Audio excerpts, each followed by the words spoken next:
I came to Eastern Oklahoma Junior College in 1972.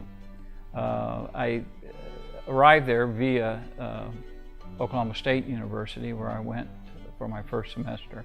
And I went there to run cross country and track, and was quickly humbled as a freshman in a Division I school.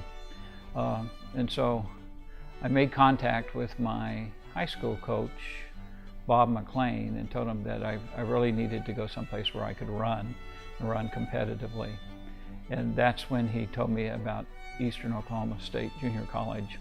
And his friend, Coach Stone. Upon arriving at Eastern Oklahoma Junior College, I discovered a few things. Because coming from Marietta, anybody that knows Marietta knows that it's a town of about 2,500 people. So for me, Eastern was the right size. The campus was fairly small, and it only took just a little bit of time before you knew everybody. And I was running for the first time on a college cross-country team. I was a member of the Fellowship of Christian Athletes. I was also in drama. Probably the most important thing I got out of my collegiate experience was being able to stand in front of crowds and talk clearly.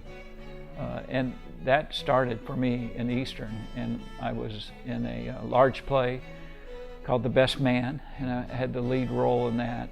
And as a kid that was fully engaged in track and cross country with not a lot of extra time, that was a huge undertaking for me, but I really enjoyed it, and it prepared me for bigger things later. But a particular interest, and probably one of the single most important things in my life, was while discovering Eastern, there was a cakewalk going on. And for the first time in my life, I was able to see this girl with big blue eyes, and it had an impression on me. So Eastern has a lot of memories for me, but probably the most important by far for Eastern and my life was meeting my future wife. I taught and coached in Marietta for 3 years, and really enjoyed it.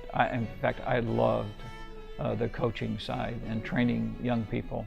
Teaching in Oklahoma in 1975 and through 1978 was not a money-making business.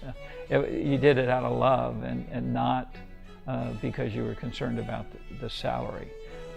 I remember telling my wife that, man, we're going to have to find out, some other thing to do on the side, so we have enough money to have a good house and raise more than one child.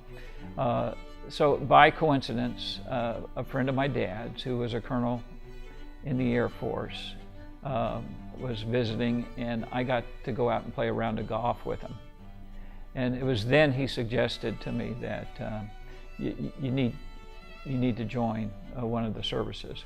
After doing my homework and finding out the service that you had the most potential to rise through the ranks, Army was the one, and really the most challenging at the time.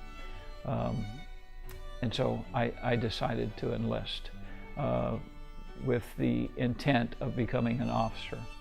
But did the battalion command, but at that time, while we were there, that's when the Twin Towers came down, and everything changed for us at that time. I deployed to Kosovo, Bosnia, and then ultimately back to United States, where I was promoted to general officer, and I took a large formation to Iraq and had command over about 60,000 soldiers that were supporting the war in Iraq. So did a combat tour there, then what I call another combat tour in the Pentagon, and finished my career working in Central Command, deployed most of the time to either Afghanistan, Qatar, or the Central Asian states, but working directly for General Petraeus at the time and then General Mattis. And that's where we ended our 33-year adventure, came back to northern Texas to be a distinguished alumnus from any university. Everybody should be honored and humbled. But for me, it's taking me back to the place where the most, and it's hard for me to say without getting emotional, but the most important event ever in my life to happen, and that was meeting my wife. So I'm honored. There's no recognition in your life better than getting one from your home. And so that's why it's important to me.